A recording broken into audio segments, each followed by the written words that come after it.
Thank you so much for agreeing to do this, Stuart. No problem at all. Happy to do it. How have you been? How have you been? I mean, like, have you Been all right. Yeah, I've been all right. Just pretty busy. We've got this record coming out tomorrow, so pretty busy. Kind of just pushing that. have you found it actually? Like, kind of obviously making a record within lockdown times. It was all right. We had to change the plan a little bit. We were meant to go to America. We ended up doing it in England, and the producer Dave couldn't come because he's in America, so Mm, he was on like a Zoom call. But apart from that, it's been all right. The only thing that's weird is no gigs, but I mean that's weird for everyone. But yeah. yeah, we've managed, I think. I mean, I was going to bring that up because obviously, like, I think that's been both important part of both of our lives. Really, has Hmm. been, for you, it's been the playing, but then it's also been for me, it's been coming and experiencing the live music as well. Yeah, I mean, I think I've actually missed it more as a fan than as a musician, to be honest. Just it's same as you, just a big part of my life. Going to see bands, loads of friends that I've not seen in ages because I see them at shows, Mm. all that kind of stuff. So yeah, here's hoping it won't be too long till we're all back again. I'm very much fingers crossing, but I mean, like, I'm also like kind of just hoping that we can still have the venues, which gives us access to the music as well. Yeah, that's a big worry. Yeah, I'm not sure how they're all getting by. It must be so tough. That's almost a year. Everywhere's been shut, and Mm. yeah, one thing I do think is that when it does start up, that it'll be such a big kind of frenzy of people being so excited about it that it'll maybe Yeah, kind of make up in a little ways. I've got some people I know that have got a skate park, yeah. and they found that even though they were closed for ages, when they got to open back up, and it was so busy that it kind of made up for it. So I'm kind of hoping that something similar happens Um, with music. well, I'm kind of happening. I mean, I'm hoping for the same. I mean, I'm hoping for like, so I think that there will be, sort of, outcries because of people who are like fans of bands like either yours or like, or whichever bands who basically kind of bought tickets for, just keep the tickets and like kind of, you know, kind of, I guess, find ways of helping supporting a lot of these venues. Yeah, yeah, I hope so. I think people, especially the venues that are really kind of community based, people will Mm. really rally round and try and help them out. I mean, I've tried to do my bit for a couple of the Bristol venues. Well, especially like I actually designed a T-shirt for the exchange. Right, great. Where I did a picture of my wrist, Oh like yes, right. because like quite often, like especially at the a lot of the kind of emo punk power pop shows, quite Yeah, often the artists will see me, head nodding, singing along, but also fist pumping. yeah, And so, because there's something like really euphoric about that. yeah, totally, absolutely, and like just being amongst a load of other people that love music. Yeah, it's been too long, definitely. I mean, I was going to ask you actually, what was the first kind of like venue that you ever played in? Anywhere, Yeah. anywhere. The first venue I ever played a gig was a place that's still there called Nice and Sleazy in Glasgow. And I played with my band before Mogwai, Dead Cat Motorbike, actually on my 18th birthday. Um, Wow. so yeah, that was a lot of fun, and yeah, it's still there. Actually, sadly, there's a really famous doorman there, a guy called John Fraser who died recently, and Oh. which was a big shock to the kind of Mm, music and whole of Glasgow, really, the yeah. music community. And yeah, there was a fundraiser for his family, which was nice. But yeah, really, really lovely big guy, and yeah, it's really sad. But yeah, that place is still there, and it's run by Mm. really good people, and still puts on great gigs. So yeah, it's definitely somewhere that's close to my heart. Well, yeah. Because I was going to say, because I think that it is like a reminder though of this, of like the fact that what's happening is, it's affecting human lives, and also like Hmm. that these places, like are kind of more than just a, like I've probably said this myself a few times, but they're more than just a room of the stage. There's so much more, like they're Hmm. like kind of they're places where obviously people meet up and stuff like that. Yeah. Um, but I was going to think about like kind of when like when you first started Mogwai, how I mean like how did that kind of all come about? Uh, we well, as I said, I was in that other band, and Dominic had been in another band too, and both the bands were kind of winding down, and we were in a lot of the same music, and we just decided to start a band together. So yeah, we just that was in kind of early summer 1995, and I was still at college. I did a music course at college, and we got into the college before I finished and made a demo, and then we didn't have a drummer. My pals stood in and drums, but then Martin joined the band. I knew Martin from school. He wasn't at my school, but he knew a lot of my school friends. So yeah, we just booked a gig. It was actually Alex from Franz Ferdinand used to book the gigs in the 13th Note,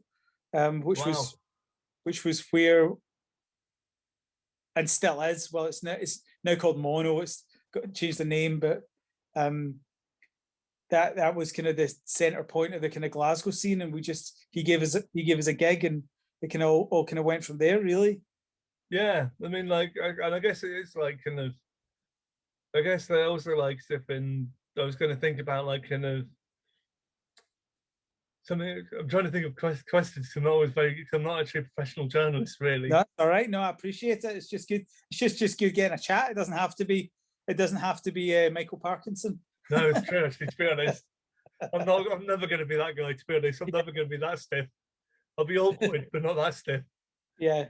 I mean, like when you kind of go into songwriting, I mean, what's the kind of creative process behind, kind of songwriting for you? I mean, all of us really write music in Mogwai, so it's probably not the same for all of us. But with me, I'll just kind of sit with my guitar and either get a few chords that sound nice together, or a melody, and then just try and build it up from there. It's sometimes you'll just hear a sound and do things from that, but usually it's a tune or some chords, and just play until it sounds like music. Yeah, I mean, like, I guess, do you ever think about like kind of, I guess, dealing with different themes, and like maybe like how music has an effect on environments? On environments? Yeah. Oof, that's a bit lofty. I don't know. I mean, I think of different types of music you want to write and different things you want to get across, and yeah, our music's quite emotional, so like that's a big kind of part of it as well.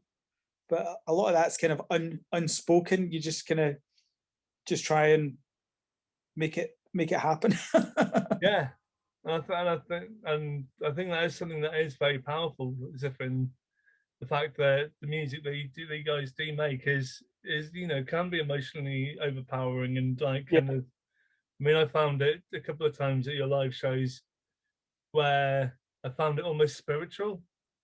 Yeah, I like that. A lot of the music I love. I like a lot of blues music, and like a lot of drone music that has that kind of effect, like stuff like Spaceman 3 and Spiritualized and Bardo Pond and these kind of bands. That is quite overwhelming, and that's definitely something. My Bloody Valentine's another classic band that kind of the music becomes really, really overwhelming and quite physical as well. Obviously, we're a really loud band, but it doesn't have to be loud. It just kind of has to, I don't know, kind of do something to your body, which has quite a big effect.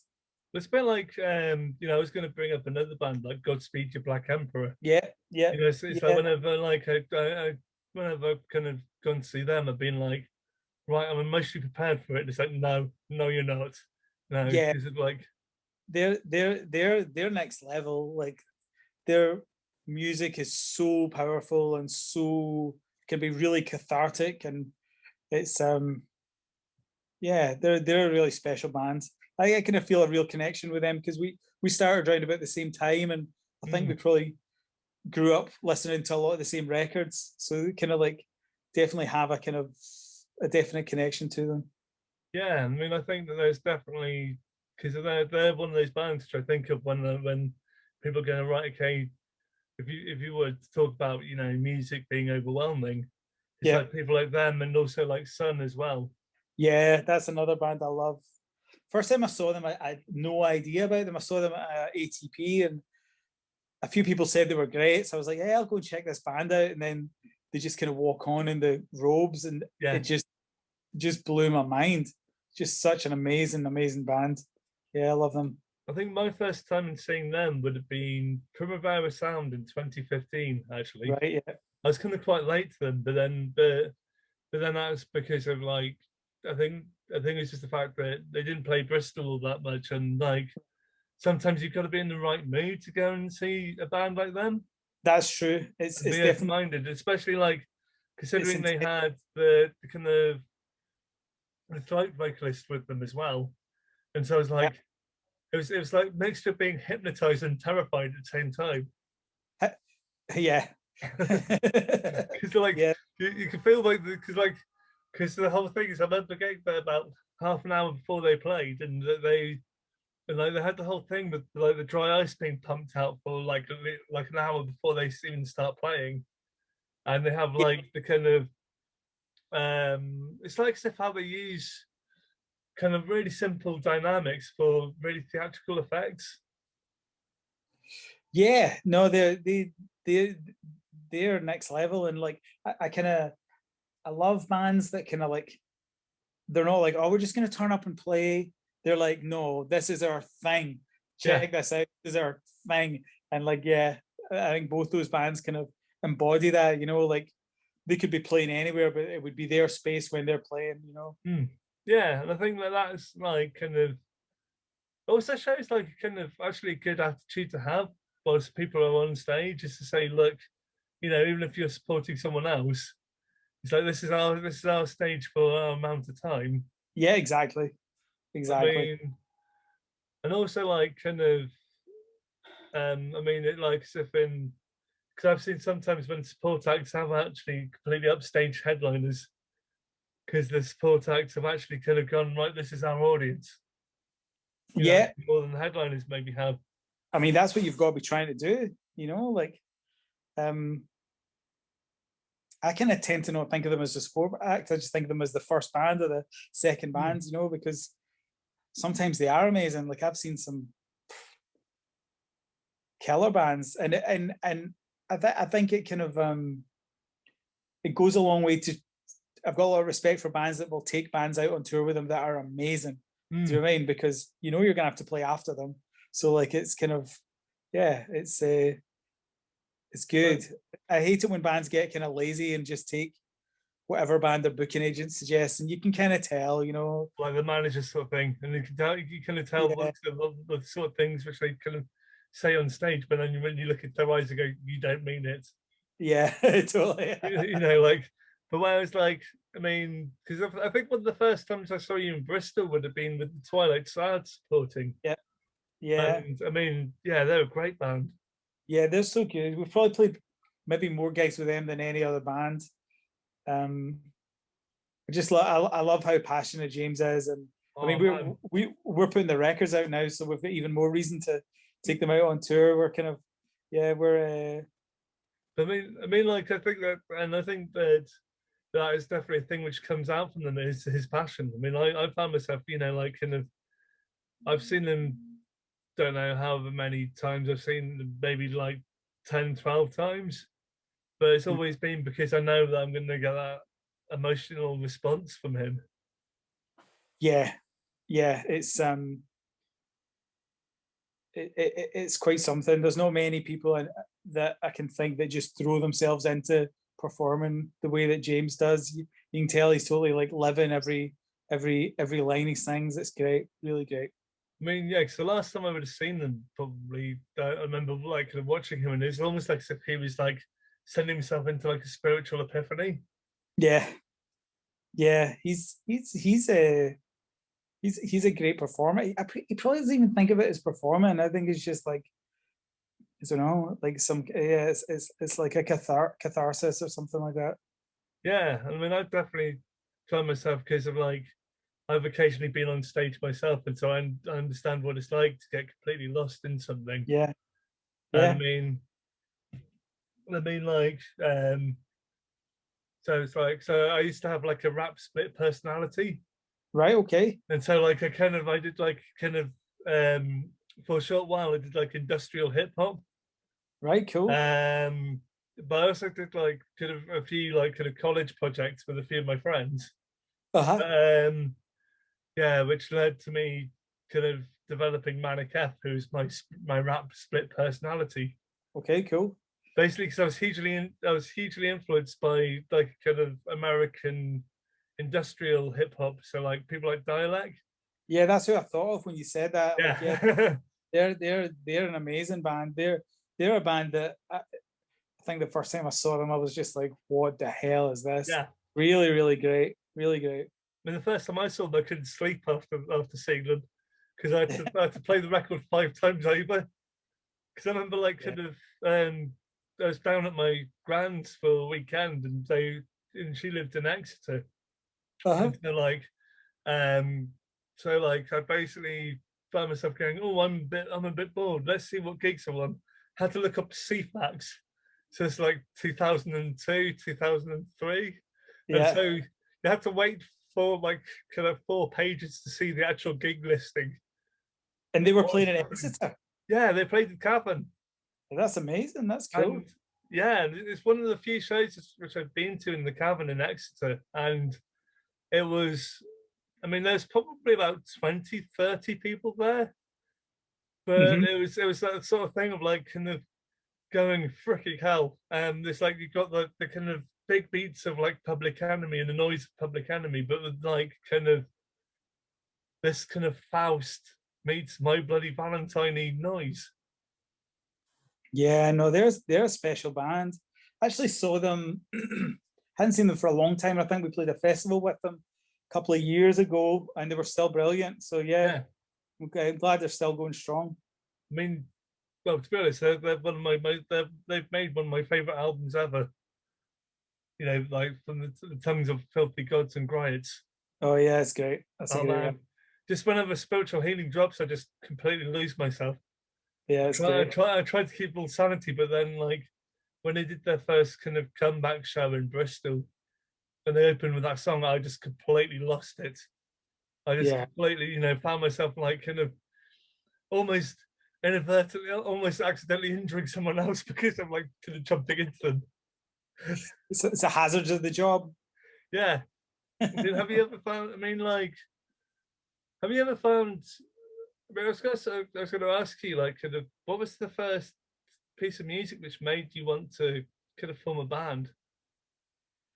I think it was the guy that taught me to play guitar when I was really young played me Heroin by the Velvet Underground, and I remember I just couldn't believe how powerful it was. Mm. You know, like I didn't know anything about drugs or anything, but just the sincerity and the feedback and the noise and the it just blew my mind. And I just remember thinking, I want to do something like that. Like I didn't even have any idea how they made it. I was just a kid, really, but I think that was the first piece of music that really remember just thinking, yeah, Wow. whatever this is, I'm into it.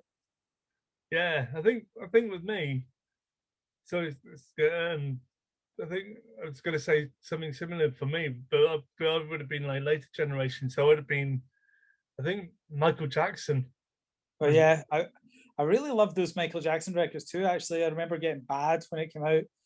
yeah, I really, phenomenal. I mean, it's like yes, thing is even though like there were certain aspects to him which are clearly creepy and clearly, like kind of unpleasant, but yeah, you get about actually how great some of the songwriting is yeah.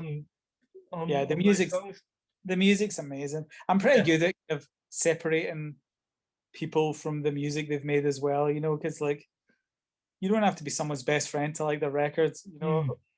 but a lot of people don't have that philosophy. But that's my philosophy anyway. If someone's made some great music. If it turns out that they're a shitty person, I can probably still manage to enjoy the music. You know. I must admit, I do struggle with that. But then again, I think it's probably because of, like how we deal with different things, really. Yeah, yeah, that's true. I That's mean, true. because I guess that a lot of the time it's mostly, I mean, most of the bands which I like supporting are people because I've going to see them play at small shows and I've gotten to Yeah, know them as people. yeah, And I tend to find that if I if I clicked with them as a band, if I clicked with them and become friends with them, then I'm more likely to support their music. Yeah, of course, that's true. I'm kind of, when I say that, I'm talking on the kind of megastar level. Yeah, If someone's playing a little bar and I don't like them, I'm probably not going to watch them. yeah. But I mean, like, I guess it's like kind of, I look at stuff like Sun Kill Moon, for instance, and like obviously like Ryan Adams and those like kind of those sorts of incidences. I mean, like, Yeah, the whole Sun Kill Moon thing when he called out Laura Stapes on stage, it's like, yeah, okay, it's too much. yeah. And I find it, and I do find that kind of side of things quite hard, quite difficult to define. Yeah, I wasn't that big a fan anyway, so that's. That's fair enough. But yeah, no, that was bullshit. That was absolute bullshit.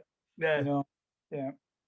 and I think also that it's, I think in having those sorts of things happen, it does like kind of open the door probably like for important conversations about like kind of misogyny and like kind of Absolutely. things in music, you know. Yeah. But Yeah. I guess it's probably easy for like beige white guys like us to probably make comments on. Probably, but I think it's important for middle class white guys like me to talk about it, because like I've had a pretty fucking easy life, and um I recognize that compared to some of my friends that aren't white, that aren't straight, that have disabilities, like I think it's good to point out that like the world is not an equal place, and there's a lot of work to be done to make it more equal, I definitely agree. I mean, I think that, I mean, I've personally seen probably more development in the past 5 years in terms of like people learning to be more open, Yeah, and actually, and actually seeing like kind of things where challenges have been accepted, you know. yeah, And I think that we've still got some way to go to make it equal for everyone, but yeah, we can all do our bit by at least having the conversations. exactly, and doing something about it, trying to help people recognize injustice, all that kind of stuff. It's It's like definitely. also like, I guess, for people like the trans communities as well, like Mhm. accepting and trying to identify, like their gender Yeah, or whatever gender they choose to be, but like they, them, or she, like, and the terminologies really. yeah, it's important, and it's not a hard thing to do. It's not a hard thing to do. Like we had one of our crew who's sadly not around, was a trans woman. She sadly died a few years ago, and I've kind of seen firsthand What the what hatred? what I don't know, but I'm sure she did get hatred, but I just saw fucking hassle, just Yeah, hassle all the fucking time, and just her life was tough as hell. It was fucking bullshit, and yeah, she dealt with it really um well. Like, just didn't take any nonsense, but it wasn't cool, and I would like to think that in 20 years' time, the next person, her name was Julia, the next person like Julia is not going to have to deal with as much as that. Things are going to get better, definitely. I really hope so, because like, I mean, I've got friends who are involved in like some of the trans communities, and I mean, like, I guess that it's only been like relatively recently, like people have felt actually comfortable, kind of maybe talking about such things, Mm-hmm. even in myself, Yeah. um, and I'll openly put myself up there and say, maybe I haven't been the most supportive person all the time, but Well, you've got to learn. I mean, no one comes into the world perfect, and and you kind of have to learn. You have to learn from your mistakes, and I think that's true. That's true of everyone. No one's perfect. You know what I mean? Like, yeah, And I think that there's, and I think also like admitting to having like naivety as well to some Of extent. course, of course. Well, I mean, I'll admit, before we worked with Julia, I didn't have a clue. I didn't have a clue. I didn't have any I didn't have any negativity, but Yeah. I had no idea about what trans people went through, you know, and it was an eye opener. And same with friends I've got in loads of marginalized groups, and it's important you go out of your way to learn about other people's experiences, you know, and Yeah. it's it makes life better having knowledge of how other people live and how what other people's lives are like. I mean, yeah, I completely agree because I feel that, you know, sometimes it's the reason why sometimes fear and jealousy is created around other people is because of maybe not having the interaction with people from their community, sort of thing. Mm-hmm. And maybe, Yeah. you know, like kind of, and maybe because of like, because we don't have the interaction with those people from the communities, we maybe like mentally see them as a threat, sort of thing. Yeah. Well, I mean, that's the whole thing with Brexit, isn't it? It's the fear of it's the fear of what you don't know, and like the places that voted like hardest for Brexit were places where they never meet any non-British people. You know, like they've just got this boogeyman idea in their head from reading the Daily Mail or whatever. It's crazy. Yeah, no, it's completely insane because of like, it's because they think of it as like, oh, this could be a threat to their world. It's like, no, it's not. Yeah. Like, hey, you know what? But you know what? We've got government that care more about the fish than the actual people. Yeah, that's true. I mean, like, Jesus Christ! I mean, like, sorry to go in a bit weirdly negative, a bit of like kind of almost negative rant. That's all right. That's Um, good to have a moment a while. But it's like as if in, you know, like, oh look how many millions we've blown on two boats, which are basically two armored boats, which will basically protect all the fish. No, it won't. Oh, it's ridiculous. Oh, I dear. mean, like, but because obviously, like, the whole Brexit thing is going to affect, you know, artists being able to tour Europe as well. Yeah, yeah, it is. It's. I mean, a band like us will it'll cause us hassle more than stop us doing it. But I think it's probably younger bands and newer bands that it's going to cause the most, and they're the people that need help. They're the people that need the help the most. So it's going to like, and they're the next bands that are going to headline the O2 and Reading Festival and all this stuff.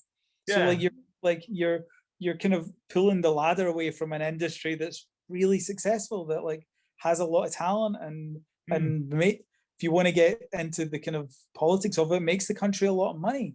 Oh, it you does. know, It really like, does. I mean, like it's like, you know, how we got out the recession like nearly 10 years ago was by people going to live shows.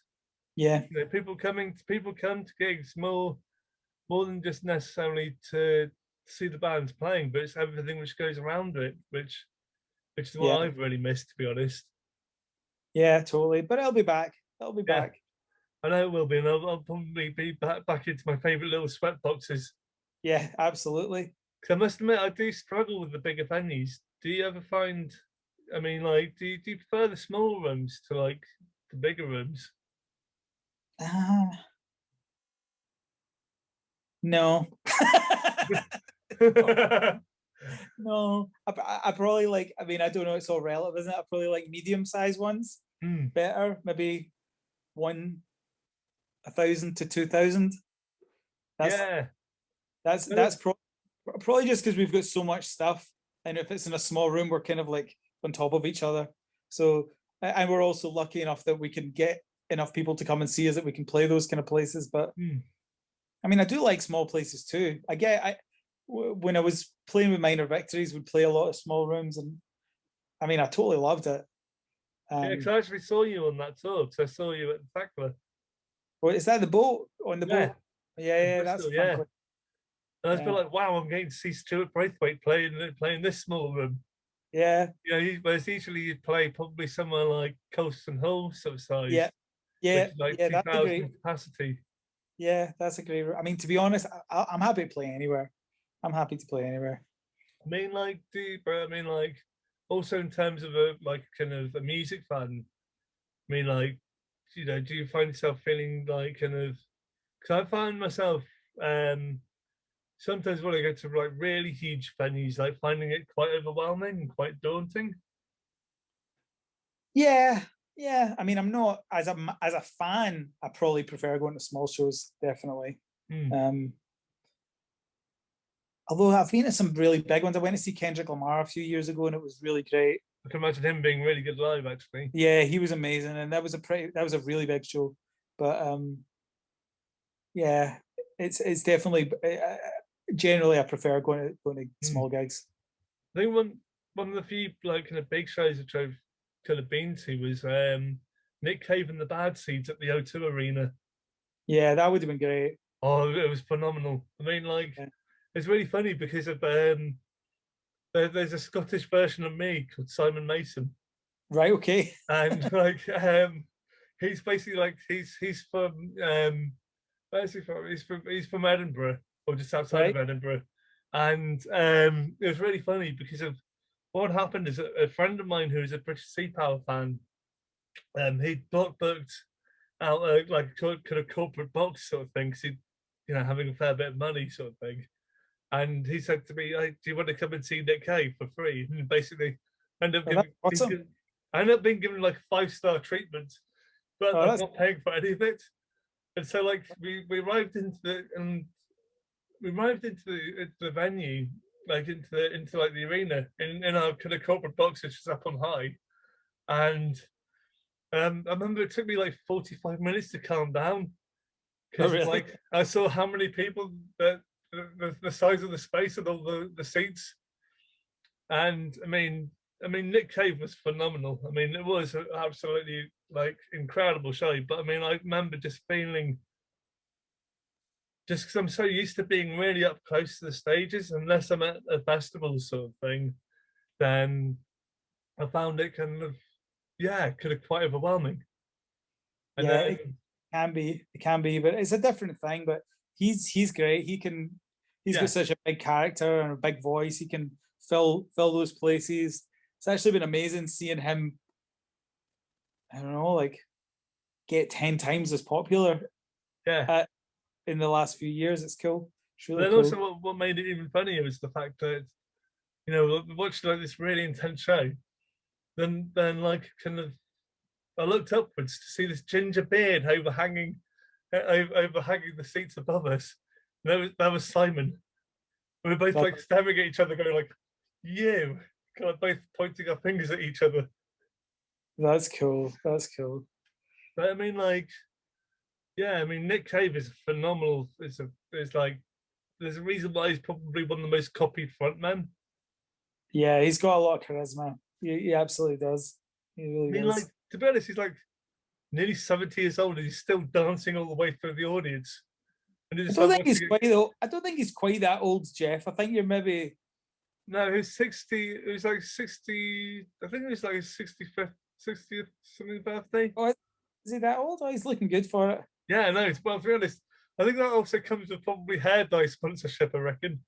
Yeah. Because I reckon he must basically like either turtle wax his hair or like kind of or basically must like kind of dye it every few months. He must be like kind of, he's definitely in his 60s. Yeah, he will be. Jeff, I'm gonna have to go soon because I've actually got some more interviews to do. Oh, freaking hell. No. Well, I guess it's the thing of like getting you also on the fact of like on the eve of your album as well. Yeah. Must be really weird, you know, like kind of having to do continuous Skype interviews. Yeah, I'm used to it. I'm definitely getting used to it. Yeah, I had to get up at 7 this morning to do something for Australia. So it's been a long day. Wow. Really? Wow. I can imagine, well, especially like, as I said, because you've been doing Mogwai for how many years now? Almost 26 years. Wow. Yeah. It's a long time. Well done. I know, but also I love the new record as well because I watched the live stream at the weekend. I actually ended up watching it twice because I Oh, watched did it you? also on because I watched it like on the UK time, and Yeah. then I watched it on the Australian Japanese time as well. If you're feeling crazy, we're putting it back up tonight. Well, hey, what time? 8. Well, hey, the typical headline slot time, isn't it? Yeah, I think so. I think so. I think that's probably I think that's probably the way with live music's going. I think that the headliners will be on at 8 o'clock. I know. Don't make me think about it. We'll be back soon. Anyway, Jeff, I better go. Oh, So good, lovely so to good chat to you, chatting to Stuart. you. I'll see you Thanks so later much, on, man. buddy. All right, bye-bye. Cheers, dude. Bye.